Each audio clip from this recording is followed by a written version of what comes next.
Welcome, curious minds, to the deep dive. Today we're plunging into one of America's most pivotal and, well, profoundly paradoxical figures, Hmm. Thomas Jefferson. You know him as the author of the Declaration of Independence, our third president. But what if I told you he was also a self-taught architect who designed his iconic home, Monticello, an inventor credited with the swivel chair that helped him draft foundational documents, and even a pioneer in American paleontology, meticulously describing an extinct giant ground sloth? Right. For Jefferson, life wasn't just about politics. It seems it was an insatiable, lifelong pursuit of knowledge across, well, practically every field imaginable. Exactly. And that, I think, is where the captivating complexity of Jefferson truly unfolds.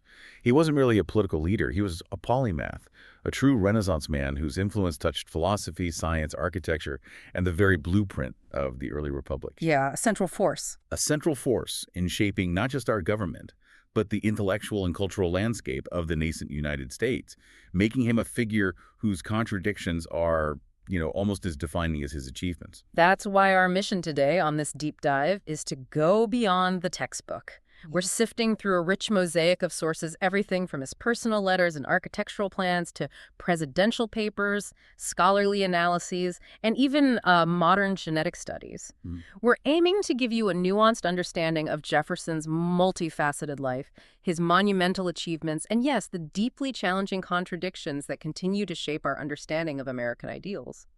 We want to leave you not just informed, but truly well-informed, with those aha moments that only come from connecting the dots. And our exploration will draw from his own autobiography, his seminal Notes on the State of Virginia, countless letters exchanged with fellow founders, and critical historical and genetic studies. These diverse sources allow us to examine Jefferson from multiple angles, uncovering surprising insights and wrestling with the paradoxes that make him such an enduring and sometimes, well, unsettling figure in American history. The formative years, from Virginia planter to Enlightenment scholar. Okay, so to truly understand the architect of a nation, we really have to trace the foundations of his own being, right? Let's delve into Jefferson's formative years in colonial Virginia. Sounds good. Born on April 13, 1743, at Shadwell Plantation, he was the third of 10 children in Virginia's planter class, a social and economic tier inherently dependent on slave labor. His father, Peter Jefferson, was a self-taught planter and surveyor, and his mother was Jane Randolph from, a pretty prominent Virginia family. And this was an environment of both, well, burgeoning opportunity and profound moral compromise. You have the raw American wilderness ripe for expansion, yet deeply intertwined with the entrenched institution of slavery. Right. Peter Jefferson, despite his own lack of formal education, seems to have really instilled in young Thomas an intense desire for learning. The family's brief move to Tuckahoe Plantation in 1745 and their eventual return to Shadwell before 1753 exposed him early to both frontier practicality and the immense responsibilities of plantation management. These early experiences undoubtedly left an indelible mark, shaping his developing worldview. And his education really built upon that foundation. He began formal English schooling at 5, then at 9, he attended a local school where he dove into the natural world, Latin, Greek, and French. He was an avid reader of his father's, well, relatively modest library. From 1758 to 1760, under Reverend James Morey, he continued his intensive studies in history, science, and the classics. This foundational education, particularly in classical languages and the natural world, clearly cultivated a lifelong curiosity. The study of Latin and Greek wasn't just academic, it was an immersion in the philosophical traditions of antiquity, particularly the ideas of the Enlightenment, which emphasized reason, individual rights, and the potential for human progress and self-governance. Right, the very ideas he'd later champion. Exactly. These very traditions would later underpin his revolutionary thought and his articulation of natural rights. His father's emphasis on knowledge, despite his own limitations, deeply instilled in Jefferson an appreciation for education that he would later champion for the entire American Republic. It's fascinating, too, how these early influences extended beyond the classroom. He became acquainted with various American Indian leaders, including Cherokee Chief Ostanaco, who apparently often visited Shadwell en route to Williamsburg. Oh, interesting. Yeah, and he also met and admired Patrick Henry, who would later become one of the most, well, fiery orators of the Revolution. These personal connections and intellectual exposures were clearly shaping the future statesman, embedding him in the diverse realities of colonial Virginia. His intellectual development then accelerated significantly when, at age 18 in 1761, he entered the College of William and Mary. Okay.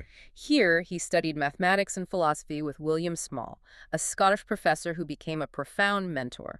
Small introduced Jefferson to British empiricists like John Locke, Francis Bacon, and Isaac Newton, thinkers who would directly influence Jefferson's later articulation of natural rights and democratic principles. Those are the big three he always mentioned. The very ones. Small also brought Jefferson into an exclusive inner circle with George Wythe, a prominent law professor, and Francis Fockiu, the royal governor.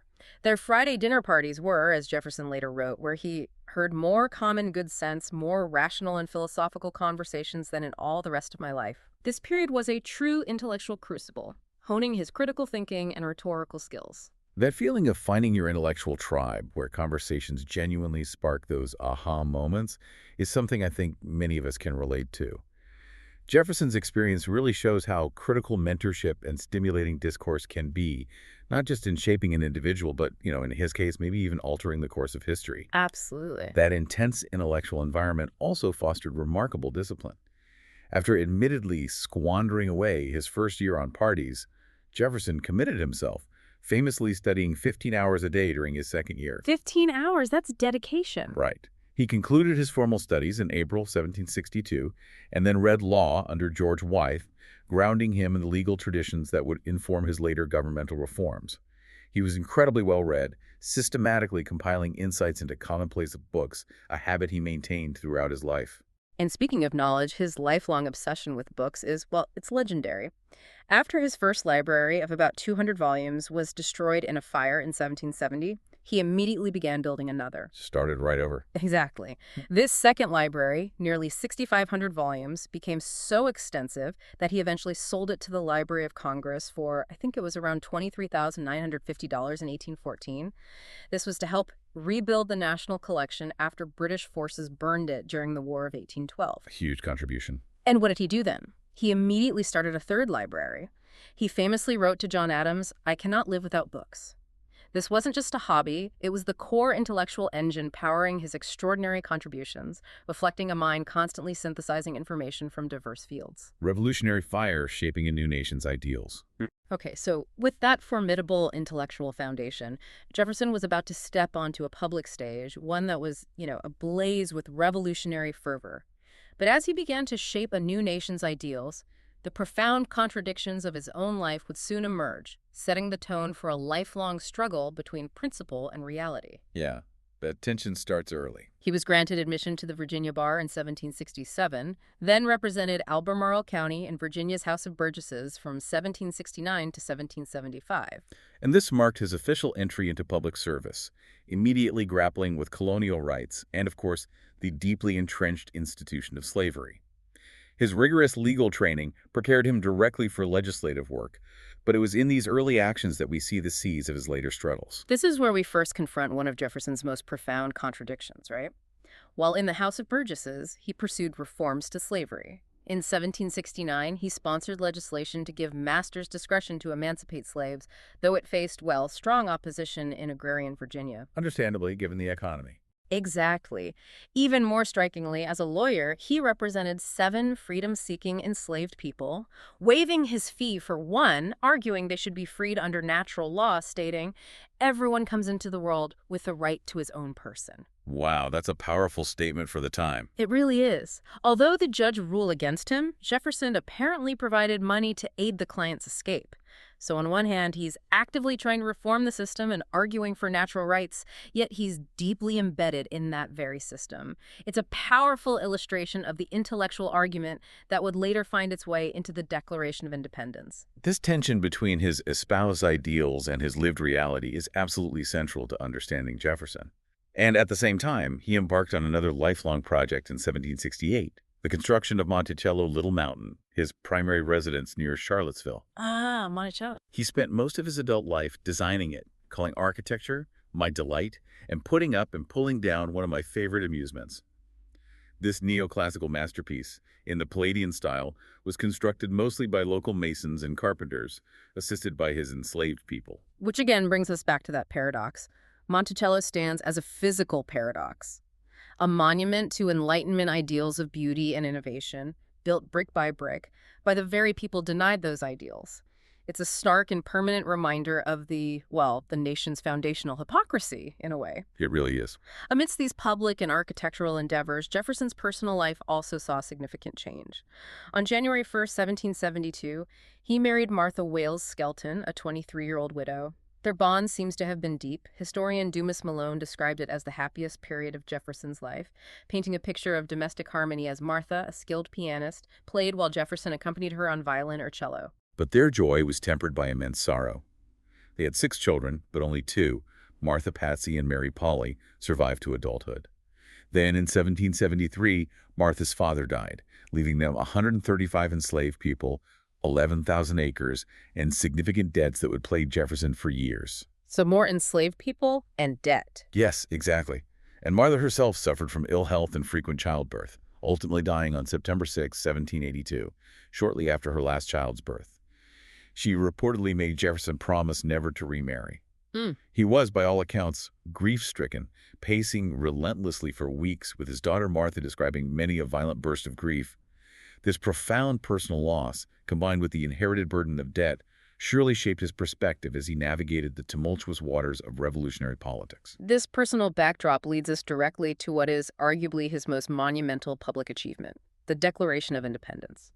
At the relatively young age of 33, Jefferson was the primary author, one of the youngest delegates to the Second Continental Congress. Yeah, remarkably young. He was deeply inspired by Enlightenment ideals of individual sanctity and the writings of John Locke and Montesquieu. John Adams, recognizing Jefferson's writing skill and maybe the political expediency of a Virginian taking the lead, famously persuaded the Committee of Five to choose him. Jefferson largely wrote it in isolation between June 11 and 28, 1776, drawing on his earlier draft for the Virginia Constitution and George Mason's Virginia Declaration of Rights. Congress debated it and famously removed about a fourth of his draft, including a section criticizing King George III for supposedly forcing slavery onto the colonies, a deletion Jefferson resented but didn't publicly oppose. That's a crucial detail, the slavery clause being removed. Absolutely. It was unanimously ratified on July 4, 1776, and delegates signed it on August 2nd, knowing full well they were committing high treason against the crown. This document is truly the philosophical bedrock of the nation. Jefferson's genius was in synthesizing existing Enlightenment thought into a concise, powerful statement of universal human rights. And that internal struggle over the slavery clause, it reveals the inherent tension within the founding generation, a tension that would continue to define American history for generations. This wasn't just a call for independence. It was a philosophical manifesto that really laid the groundwork for modern human rights movements globally. A blueprint for self-determination that still resonates today. Just 2 days after ratification, the Pennsylvania Evening Post was the first to publish it. On July 8, it was read publicly and simultaneously in Trenton, Easton, and Philadelphia, immediately broadcasting this audacious claim. He was surprised to work quickly. Yeah. Historian Joseph Ellis called its words the most potent and consequential in American history. What an extraordinary risk for such a legacy. State leadership and national service. Right. So, following the monumental declaration, Jefferson immediately turned his attention to implementing revolutionary principles at the state level. Though a colonel in the Albemarle County Militia, his real work for the new republic lay in legislative reform. Makes sense. Elected to the Virginia House of Delegates in September 1776, he focused on establishing the state constitution. For nearly 3 years, Jefferson assisted with this, but was particularly proud of his bill for establishing religious freedom. This landmark legislation prohibited state support of religious institutions or enforcement of religious doctrine, a truly radical concept for the time that later became a cornerstone of American liberty. That's a crucial point. His dedication to religious freedom was, well, groundbreaking. He also undertook the monumental task of revising 126 state laws, streamlining the judicial system, and proposing general education statutes, which he considered the very basis of Republican government. Foundational work. Absolutely. Furthermore, he led efforts to abolish feudal and unnatural distinctions, like entail, which kept land within specific family lines and primogeniture, where the eldest son inherited everything. He was aiming to create a more egalitarian society by preventing a hereditary aristocracy. It's easy to forget that the revolution wasn't just fought on battlefields, but in legislative chambers, defining what it meant to build a new society from the ground up. His dedication to these principles was certainly tested when he was elected governor of Virginia for one-year terms in 1779 and 1780. Right, his governorship. He transferred the state capital from Williamsburg to Richmond and continued to introduce measures for public education, religious freedom, and inheritance reform. His governorship, however, placed him in direct danger during the Revolutionary War. In 1781, during General Benedict Arnold's invasion of Virginia, Jefferson narrowly escaped Richmond just ahead of British forces. Wow, close call. Very. Later, General Cornwallis dispatched Banastre Tarleton to capture Jefferson in the assembly at Monticello.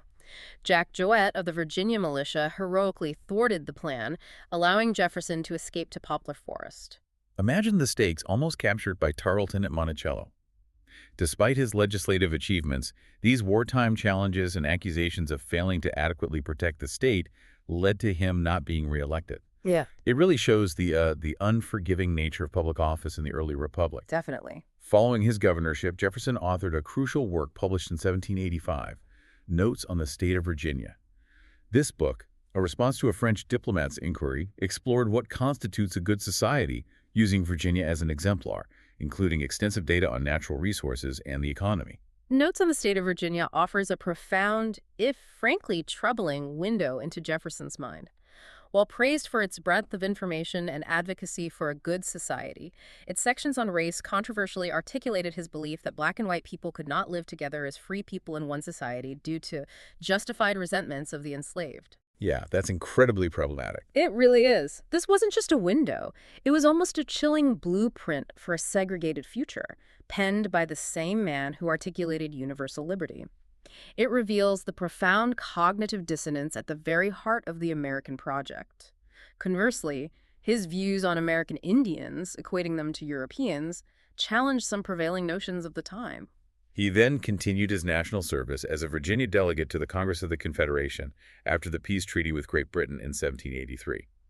Building a new nation from scratch involved so many practicalities. True. He recommended an American currency based on the decimal system, the system we still use today, which was adopted. He also advised the formation of the Committee of the States to fill the power vacuum when Congress was in recess. This highlights his meticulous systemic approach to nation building, thinking about everything from currency to interim governance. And this systemic approach extended to shaping Western expansion policy. He was the principal author of the Land Ordinance of 1784, which saw Virginia cede its claims northwest of the Ohio River. He insisted this territory should not be colonial, but divided into sections that could become states. Planning for growth. Exactly. Crucially, he also wrote an ordinance banning slavery in all the nation's territories. However, Congress rejected the ban.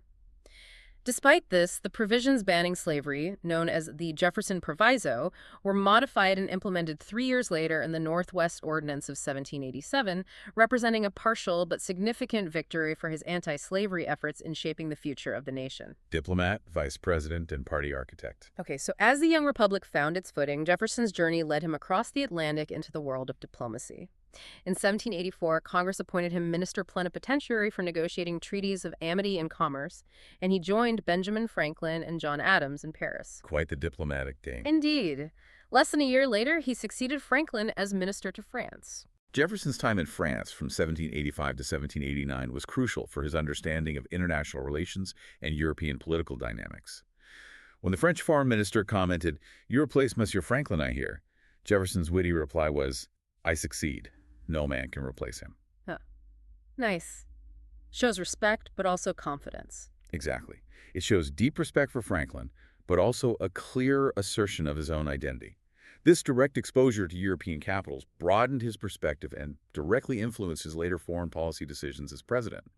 Personally, his young daughter Patsy was educated at Pentamon Abbey while there. He also met and fell in love with Maria Cosway, a married Italian-English musician, maintaining a lifelong correspondence. However, his personal life became entangled with a much deeper, more troubling aspect of his legacy during this period. In June 1787, his youngest surviving child, Polly, arrived in Paris, accompanied by a young enslaved woman from Monticello, Sally Hemings. Ah, yes, this is critical. Her older brother, James Hemings, was already there.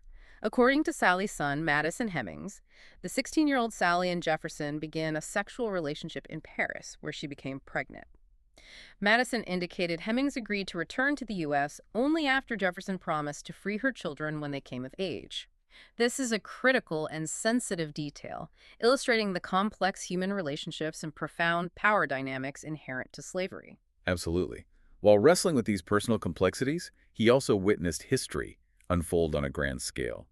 He became a regular companion of the Marquis de Lafayette and was actually in Paris during the storming of the Bastille on July 14, 1789. Wow, imagine seeing that firsthand. Right. He consulted with Lafayette as he drafted the Declaration of the Rights of Man and of the Citizen. Witnessing the ideals and eventual excesses of the French Revolution profoundly shaped his evolving ideas about democracy and the stability of a republic. Upon his return to America in September 1789, Jefferson quickly accepted President Washington's invitation to serve as the nation's first Secretary of State. Stepping right back into the fray. Immediately. This thrust him into the thick of early cabinet conflicts over pressing issues like the national debt and the location of the new national capital, putting him directly at odds with Secretary of the Treasury Alexander Hamilton. The Compromise of 1790 eventually settled the capital on the Potomac, and the federal government assumed state war debts.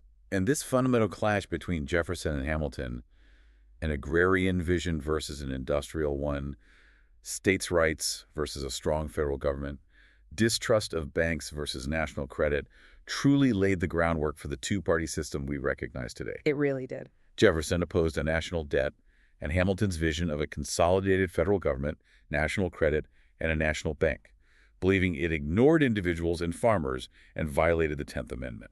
He attempted to undermine Hamilton's agenda, nearly leading Washington to dismiss him. He later left voluntarily in December 1793. This wasn't just a political disagreement, it was a deeply philosophical divide about the very nature of the American Republic. That philosophical divide led directly to the formation of the first party system. Along with James Madison and Philip Freneau, Jefferson co-founded the National Gazette in Philadelphia in 1791 to counter Federalist policies, even encouraging anonymous critical essays. Using the press strategically. Definitely. In May 1792, he implored Washington to run for re-election, but also used the opportunity to articulate Democratic-Republican principles, states' rights and local control, opposing federal power concentration. This marked a pivotal moment in American politics. His foreign policy during this period was equally contentious. He supported France against Britain in 1793, even during the brutal Reign of Terror, stating to back away from France would be to undermine the cause of republicanism in America. A strong stance. Very. After resigning from the cabinet, he continued his political opposition. In the 1796 election, he lost to John Adams but became vice president under the electoral laws of the time. As presiding officer of the Senate, he took a largely passive role, even publishing a manual of parliamentary practice in 1800. However, in confidential talks in 1797, he attacked Adams, encouraged France to invade England, and advised stalling American envoys, actions that contributed to the XYZ affair and the quasi-war. Wow, that sounds almost like undermining the government he was part of. It was certainly controversial and highlights the intense political maneuvering of the era. Then came the infamous Alien and Sedition Acts. Jefferson believed these Federalist laws were unconstitutional and designed to suppress Democratic Republicans. Right. He anonymously co-authored the Kentucky and Virginia resolutions with James Madison, asserting states' rights to nullify federal laws deemed unconstitutional. He even warned they would drive these states into revolution and blood. Strong words. Indeed. This raised serious concerns about disunion, and Washington was apparently appalled by the resolutions. This era truly shows the high-stakes political environment of the young republic, where personal animosities and ideological clashes could escalate into national crises. President of the United States defining a new republic. Okay, the stage was now set for arguably the most pivotal and tumultuous election in early American history, the election of 1800. Jefferson ran for president against John Adams once again. Round 2. Adams's campaign was severely weakened by unpopular taxes and quite a bit of Federalist infighting. The Democratic Republicans, led by Jefferson, accused Federalists of being secret pro-Britain monarchists. Federalists, in turn, charged Jefferson was a godless libertine beholden to the French. UCLA history professor Joyce Appleby called it one of the most acrimonious in the annals of American history. Sounds nasty. It really was. The Democratic Republicans ultimately won more electoral college votes, due in part to the 3/5 compromise inflating the South's count. But here's the crucial twist. Jefferson and his vice presidential candidate, Aaron Burr, unexpectedly tied. So what happened? Because of this tie, the election was decided by the Federalist-dominated U.S. House of Representatives, and in a surprising turn, Alexander Hamilton, Jefferson's bitter rival, lobbied Federalist representatives on Jefferson's behalf, believing him the lesser political evil compared to Burr. Hamilton supported Jefferson. Wow. Strange bedfellows indeed. After 36 ballots, Jefferson finally became president. 36 ballots. Incredible. This peaceful transfer of power from one party to another after such intense partisan conflict and an electoral deadlock was a watershed moment in modern history. It demonstrated the remarkable resilience of the American constitutional system despite the deep ideological divisions that threatened to tear the young republic apart. It set a precedent that democracy, even contentious democracy, could actually work. Jefferson was sworn in by Chief Justice John Marshall on March 4, 1801, at the new Capitol. Conspicuously, outgoing President Adams did not attend. Ouch. Bit of a snub. Seems like it. Jefferson, disliking formal etiquette, made a deliberate statement by walking to the Capitol from his boarding house, plainly dressed. His inaugural address struck a profound note of reconciliation. We are all Republicans. We are all Federalists. Trying to heal divisions. Exactly. He stressed equal and exact justice to all men, minority rights, freedom of speech, religion, and press, declaring that a free Republican government was the strongest government on earth. It was a deliberate rejection of monarchical pomp, signaling a new era of Republican simplicity. Jefferson's first major challenge was shrinking the nation's considerable $83 million national debt. With Treasury Secretary Albert Gallatin's expert help, he systematically began dismantling Hamilton's Federalist fiscal system. Getting right to it. This included eliminating unpopular taxes, closing unnecessary offices, and cutting useless establishments and expenses. While he initially wanted to dismantle the First Bank of the United States, he was eventually dissuaded by Gallatin, who argued for its utility. Jefferson instead focused on shrinking the Navy, preferring a fleet of inexpensive gunboats for local defense.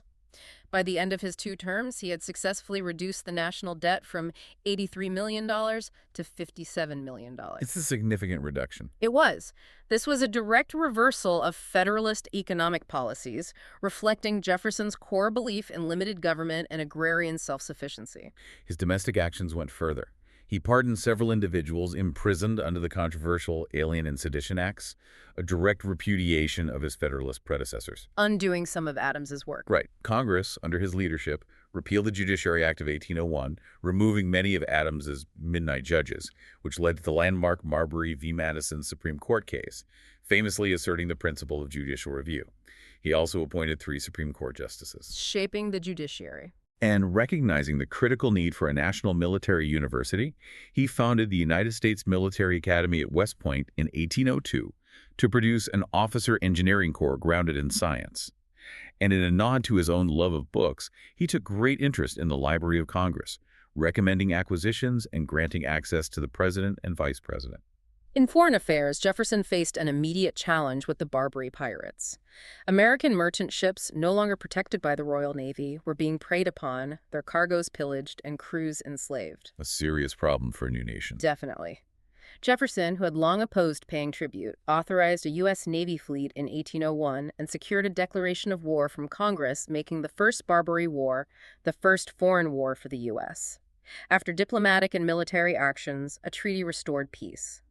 This was a bold move for a young nation, asserting its sovereignty on the global stage and challenging a long-standing practice of paying tribute, a powerful statement of American resolve. But the most significant foreign policy achievement of his presidency, and indeed one of the most formative events in American history, was the Louisiana Purchase in 1803. Ah, the big one. Spain had secretly ceded Louisiana to France in 1800. Jefferson was deeply concerned by Napoleon's intentions, fearing it would threaten American security and vital Mississippi River shipping. He instructed James Monroe and Robert R. Livingston to negotiate the purchase of New Orleans. Unexpectedly, Napoleon, in dire need of funds, offered to sell the entire 827,987 square miles for $15 million. An incredible opportunity. U.S. negotiators accepted on April 30, 1803. The news reached Jefferson in July, doubling the size of the U.S. overnight. Just like that. Monumental. This was a monumental, almost accidental achievement. It secured the most fertile land on Earth, making the U.S. self-sufficient, curtail European presence, and open the way for westward expansion. Jefferson initially believed a constitutional amendment was needed, but, fearing opposition and delay, he urged speedy ratification. The Senate swiftly ratified it 24-7.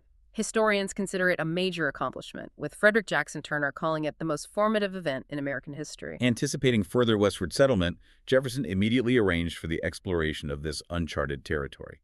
He personally tutored Meriwether Lewis in various sciences and provided full access to his library for the Lewis and Clark expedition, 1803 to 1806. Preparing them thoroughly. The expedition yielded vast scientific, geographic, and ethnographic knowledge, including invaluable information on many Indian tribes. However, this is another area where Jefferson's ideals collided with pragmatic and often, well, harsh realities. He formally adopted an assimilation policy toward American Indians, his civilization program, believing them equal in body and mind to Europeans, though culturally and technologically inferior. What's truly complex here, though, is the stark contradiction. While he advocated for assimilation, his administration also pursued policies that, according to some historians, were basically pretexts to seize lands.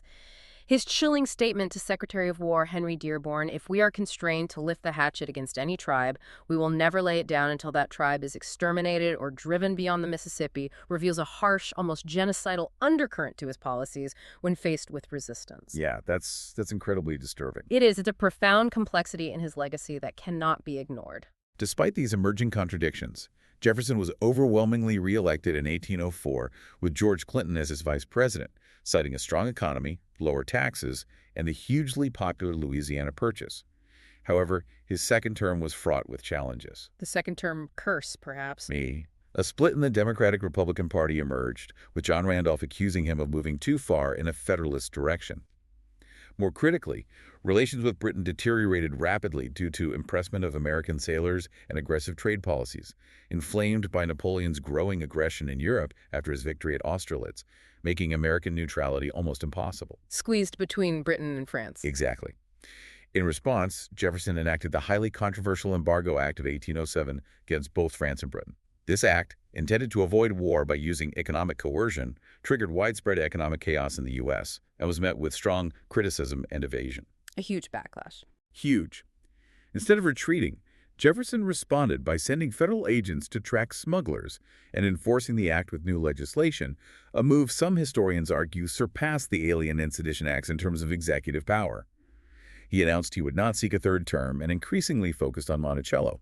He signed the repeal of the embargo shortly before leaving office in 1809, famously stating he felt like a prisoner released from his chains. Wow, that says a lot. It really does. It's fascinating how a president so committed to limited government found himself using such expansive executive power in a desperate attempt to avoid war.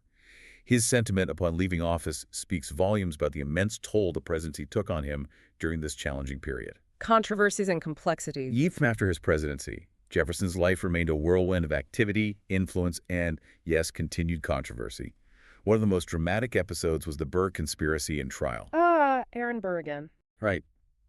Jefferson's relationship with his former vice president rapidly eroded after that tumultuous 1801 electoral deadlock, with Jefferson suspecting Burr sought the presidency for himself. Burr was dropped from the 1804 ticket, and after losing the New York governorship, he famously dueled and mortally wounded Alexander Hamilton in 1804. The infamous duel. That's the one.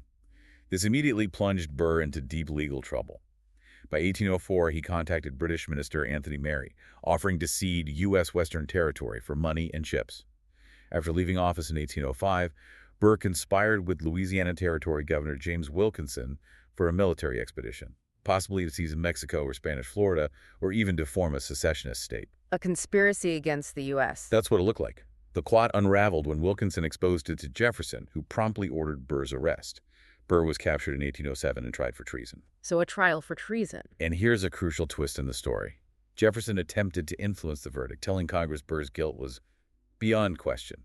But the case came before his political foe, Chief Justice John Marshall. Marshall again? Marshall, asserting judicial independence, dismissed the treason charge. Jefferson refused to testify, making the first argument for executive privilege, though he did provide relevant documents. After a 3-month trial, Burr was found not guilty, a verdict Jefferson publicly denounced. So Burr walked free. He did. This episode exposed the fragility of the young republic and the dangers of political ambition, highlighting the tension between executive power and judicial independence in the early days of the American legal system. And speaking of trust, or rather, maybe misplaced trust, we have the case of James Wilkinson, the same guy who exposed Burr. The very same. Commanding General James Wilkinson was appointed Louisiana Territory governor by Jefferson in 1805. Jefferson admired Wilkinson's work ethic and trusted him, despite warnings. However, in 1806, Jefferson received information that Wilkinson was on the Spanish payroll, but took no action due to insufficient evidence. On the Spanish payroll while governor. That was the allegation. Later investigations in the House and a military court exonerated Wilkinson, and Jefferson retained him.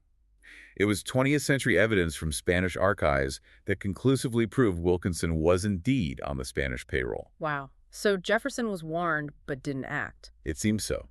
This reveals a significant blind spot for Jefferson, a stark reminder that even the most insightful leaders can be deceived, and that historical truths can sometimes be uncovered only long after the fact, reshaping our understanding.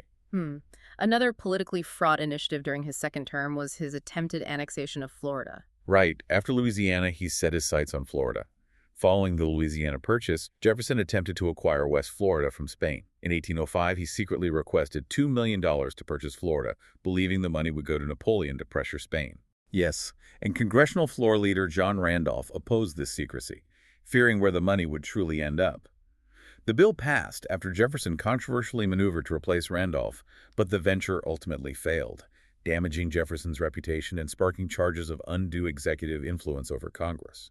So it backfired. It did. Jefferson's desire for expansion, mirroring the success of the Louisiana Purchase, led him to employ methods that clashed with his own stated principles of transparency and limited executive power. And these foreign policy challenges only escalated, eventually leading to his infamous Embargo Act, which we touched on. Right. Let's circle back to that. Starting in 1806, the Royal Navy escalated its practice of stopping American merchantmen and impressing American sailors. Approximately 6,000 U.S. sailors were seized, causing widespread public anger. 6,000 sailors, that's huge. It was a major grievance. Jefferson called for a boycott of British goods, and Congress passed non-importation acts, but they were never really enforced. The Monroe-Pinckney Treaty of 1806 failed to address impressment, leading Jefferson to refuse its ratification. So diplomacy wasn't working. Not on this issue. Then came the dramatic Chesapeake Leopard affair in 1807, when the British warship HMS Leopard fired on the USS Chesapeake after it refused to search for deserters, then forcibly removed 4 from the American vessel. Firing on a U.S. Navy ship. A major incident. Jefferson responded by banning British warships from U.S. waters, unilaterally calling for 100,000 militia, and ordering arms purchases, stating, "The laws of necessity, of self-preservation, of saving our country when in danger, are of higher obligation than strict observance of written laws." He called for Congress to enact an embargo or consider war. So the Embargo Act was the alternative to war. Essentially, yes. In December 1807, Congress, unwilling to declare war, passed the Embargo Act. However, as we discussed, this act triggered economic chaos in the U.S. with devastating declines in exports and was met with strong criticism and widespread evasion. Leading him to use more executive power. It's exactly.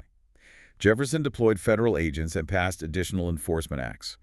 He signed the repeal of the embargo shortly before leaving office in March 1809. This period perfectly illustrates the challenges of maintaining neutrality and national sovereignty, showing a deep commitment to avoiding direct military conflict, even if it meant significant domestic sacrifice, and an expansion of executive power he likely felt uncomfortable with. Post-presidency, legacy, and lasting influence. Okay, so as we enter the final chapter of Jefferson's life, we find him retreating from the presidency, but certainly not from public life or his profound influence.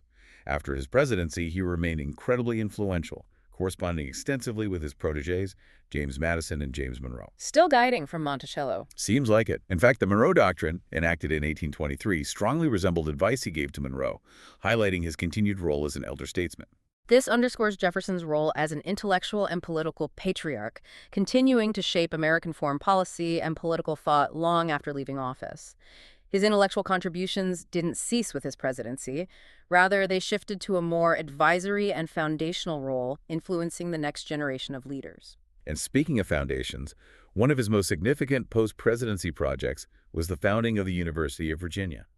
UVA, a true passion project. Jefferson envisioned a university free of church influences, where students could specialize in new areas of study and one that was accessible based on ability. He proposed it in 1800, and after years of tireless effort, founded the University of Virginia in 1819. Quite a gap between proposal and founding. It took time. He was not only the principal designer of the buildings, but also planned the curriculum and served as its first rector upon its opening in 1825. This was truly an architectural and educational masterpiece. Monticello was his personal passion, perhaps, but UVA was his lasting public architectural legacy. He drew heavily on Greek and Roman styles, believing them representative of American democracy and reason. The academical village. Exactly. The innovative academical village layout with its pavilions, colonnades, student rooms, and gardens reflected his educational ideas. Crucially, a library, not a church, was at its very center, emphasizing its secular nature. A highly controversial stance at the time, but a testament to his belief in the supremacy of reason and public learning.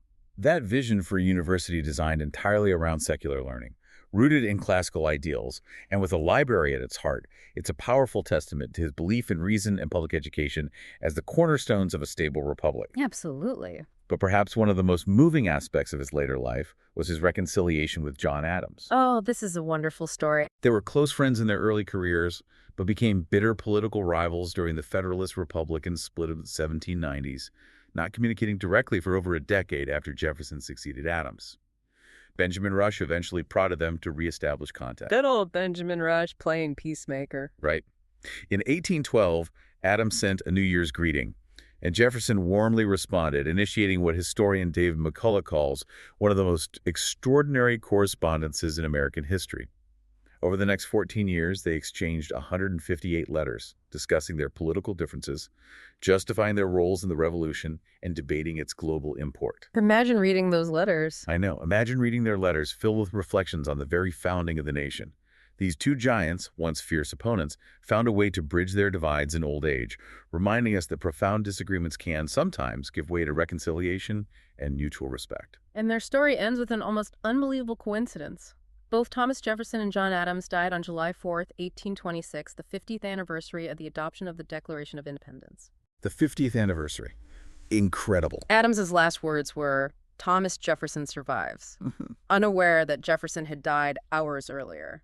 Then President John Quincy Adams called it visible and palpable remarks of divine favor, cementing their intertwined legacies in the public consciousness through this sheer improbability. In his final years, Jefferson, then 77, began his autobiography in 1821, covering the period from 1743 to 1790.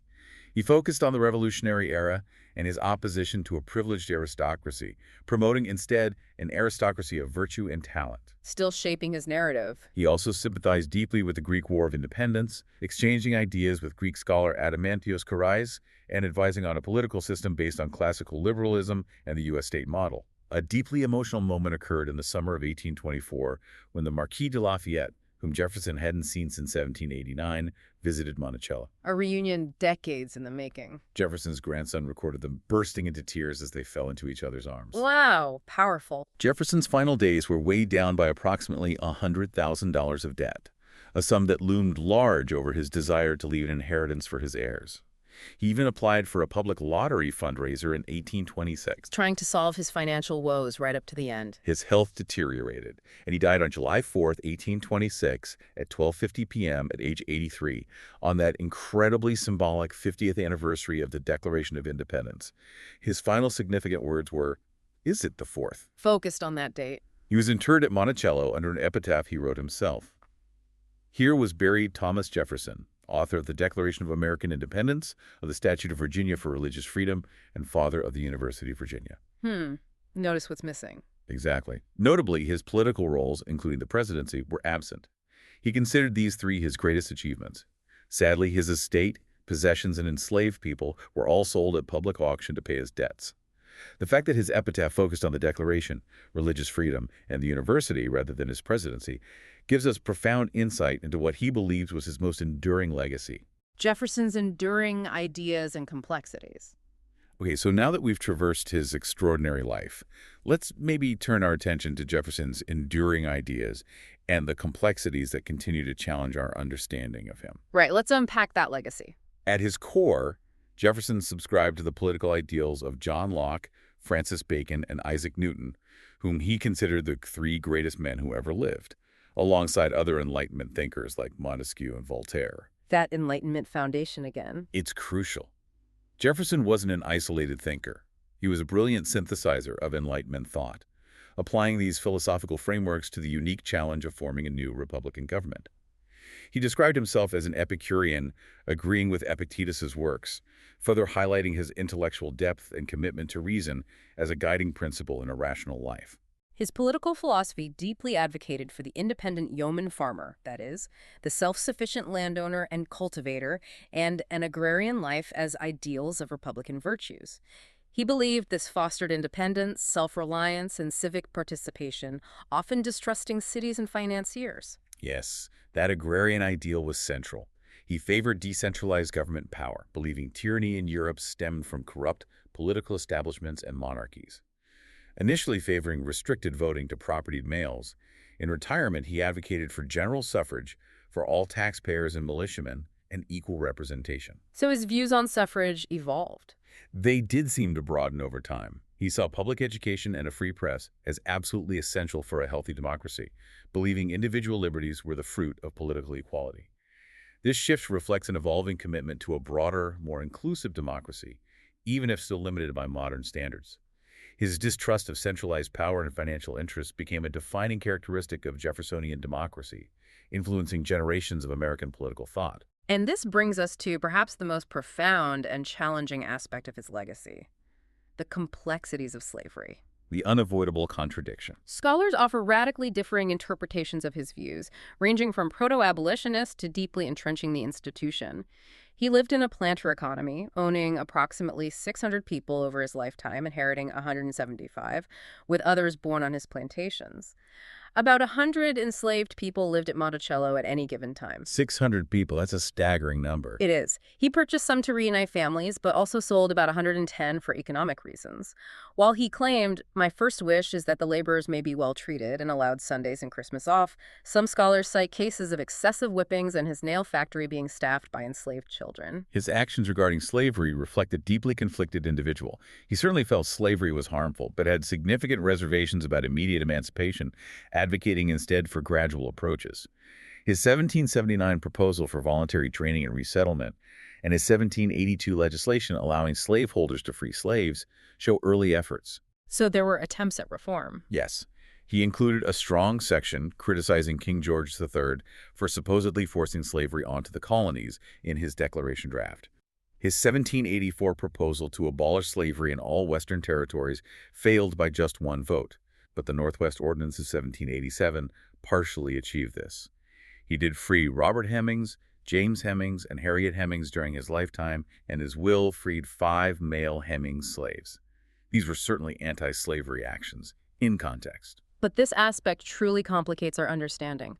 During his presidency, he allowed slavery's diffusion into the Louisiana Territory, hoping, in a deeply pragmatic and frankly disturbing calculation, to prevent slave uprisings in Virginia and South Carolina secession. A calculation based on fear and political expediency. His public silence on the issue during his presidency was largely due to the dangerous North-South rift it caused.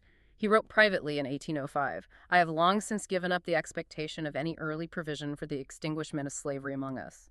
His fears of a race war, heightened by the Haitian Revolution, clearly deepened his reservations about emancipation. And then there's that incredibly uncomfortable detail. Yeah. He even calculated a 4% profit on the birth of black children in 1792, seeing slavery as an investment strategy. This is a stark illustration of the deep chasm between his articulated ideals and his actions within the economic realities of his time. It's just hard to reconcile. It is. And this leads us directly back to the Jefferson-Hemings controversy. Claims that Jefferson fathered children with his enslaved woman, Sally Hemings, began in 1802 with James T. Callender's allegations. In 1998, a Y-DNA study of descendants revealed a match with the male Jefferson line. The DNA evidence. Right. The Thomas Jefferson Foundation then concluded a high probability that Jefferson fathered Eston Hemings and likely all of Sally Hemings' children. Archaeological excavations in Monticello have revealed what are believed to be Sally Hemings' quarters adjacent to Jefferson's bedroom. The consensus among most historians now is that Jefferson and Sally Hemings had a sexual relationship and he fathered her children, illustrating the complex human relationships that existed within the system of slavery. So the historical consensus has shifted. Significantly. While a minority still argues the evidence is inconclusive, citing other possibilities, the DNA evidence, combined with oral histories and archaeological findings, has undeniably shifted the historical understanding. It forces us to confront the full scope of his contradictions between his public ideals of liberty and his private actions as a slaveholder. His religious views are equally complex and often surprising. Baptized Episcopal, he later spurned biblical Christianity, influenced by deist authors. A deist leaning, common among Enlightenment figures. He identified as a Christian in the only sense in which Jesus wished anyone to be, defining it as following Jesus' simple moral teachings. He famously compiled the Life and Morals of Jesus of Nazareth, known as the Jefferson Bible, in which he literally cut out all miracles and the resurrection, aiming to make Jesus compatible with reason. Trying to rationalize faith. He was firmly anti-clerical, writing, "Every age the priest has been hostile to liberty. They have perverted the purest religion ever preached to man into mystery and jargon." He drafted the Virginia Statute for religious freedom, an achievement he proudly listed on his epitaph. And in 1802, he interpreted the First Amendment as building a wall of separation between church and state. That famous phrase. This is a fascinating glimpse into his private spiritual world, far removed from the public image. His views on banks and economic policy were deeply intertwined with his agrarian vision for America. He profoundly distrusted government banks and opposed public borrowing, believing it created long-term debt, bred monopolies, and invited dangerous speculation. He argued that each generation should curtail all debt within 19 years. A principle we definitely don't follow now. Not exactly. He strenuously opposed Hamilton's National Bank, believing it ignored the needs of farmers and violated the 10th Amendment. As president, he was eventually persuaded by Gallatin to keep the bank, but he continually sought to restrain its influence. His fear of concentrated financial power and perpetual debt directly informed his political actions and his efforts to differentiate the Democratic-Republican Party from the Federalists. Beyond his political and philosophical pursuits, Jefferson was a true polymath, whose inventive spirit touched everything from everyday objects to groundbreaking science. He was a keen farmer, obsessed with new crops, soil, and scientific agricultural techniques, even trying to grow European wine grapes at Monticello, contributing to American viticulture. A scientific farmer. He mastered architecture through self-study, popularizing the Neo-Palladian style in the U.S. through designs like the Virginia State Capitol, the University of Virginia, and of course, Monticello. He conducted pioneering archaeological excavations of Native American burial mounds in Virginia in 1784, using stratigraphic methods and concluding that present-day Native Americans' ancestors could have built them. He was a naturalist and a pioneer in paleontology, publishing on the extinct sloth Megalonyx. His inventiveness wasn't limited to grand designs or scientific theory. He invented many practical devices, including a revolving bookstand and an improved pedometer. He is widely credited with creating the swivel chair, which he famously used to write much of the Declaration of Independence. The swivel chair, an essential invention. Right. He also had a lifelong interest in linguistics, speaking, reading, and writing in French, Greek, Italian, and German. He even taught himself Spanish during a 19-day journey to France using a grammar guide and Don Quixote. It's also interesting that, not being an outstanding orator, he preferred writing, starting the tradition of presidents sending written State of the Union addresses to Congress, a practice that continued until 1913. Ultimately, Jefferson is hailed as an icon of individual liberty, democracy, and republicanism, the singular author of the Declaration of Independence, and a true Renaissance man. Polls consistently rank him among the top 5 U.S. presidents. He is memorialized on Mount Rushmore, the Jefferson Memorial, the $2 bill, and the nickel. However, his historical reputation is now, more than ever, viewed through the lens of his profound contradictions, particularly regarding slavery and his paternity of children with enslaved people. The removal of a plaster model of his statue from the New York City Council chamber in October 2021, due to these very issues, is a tangible symbol of this ongoing reassessment. It forces a reevaluation of how we remember and honor figures from our past, and how we grapple with the complex legacy of those who shaped our nation. Outro. Wow. We've journeyed through the extraordinary life of Thomas Jefferson, from the fields of Shadwell to the halls of power, from the philosophical salons of Europe to the drafting of documents that literally shaped the world. We've seen his boundless curiosity, his intellectual prowess, and his unwavering commitment to Republican ideals. But we've also squarely faced his deeply unsettling contradictions. A champion of liberty who owned hundreds of enslaved people, a proponent of natural rights whose actions often fail to align with those ideals, and whose personal life remains a complex tapestry of relationships and power dynamics, particularly concerning Sally Hemings. It's a legacy of both light and shadow, and one that we, as a nation, are still very much grappling with. So as you reflect on Thomas Jefferson, maybe consider this. What does it mean for a nation, founded on such profound ideals, to grapple with the uncomfortable truths of its founders? How do we balance immense contributions with glaring moral failures? And what can Jefferson's complex legacy teach you about the ongoing, often messy pursuit of a more perfect union? Perhaps it's a reminder that great individuals, and indeed great nations, are rarely monolithic, but rather a collection of evolving ideas, profound achievements, and, yes, deep-seated imperfections. It's complicated. That's a perfect note to end on. Share your thoughts with someone, dive deeper into one of the topics we touched on today, or simply take a moment to ponder the enduring questions raised by one of America's most pivotal and paradoxical figures. Thanks for joining us on The Deep Dive.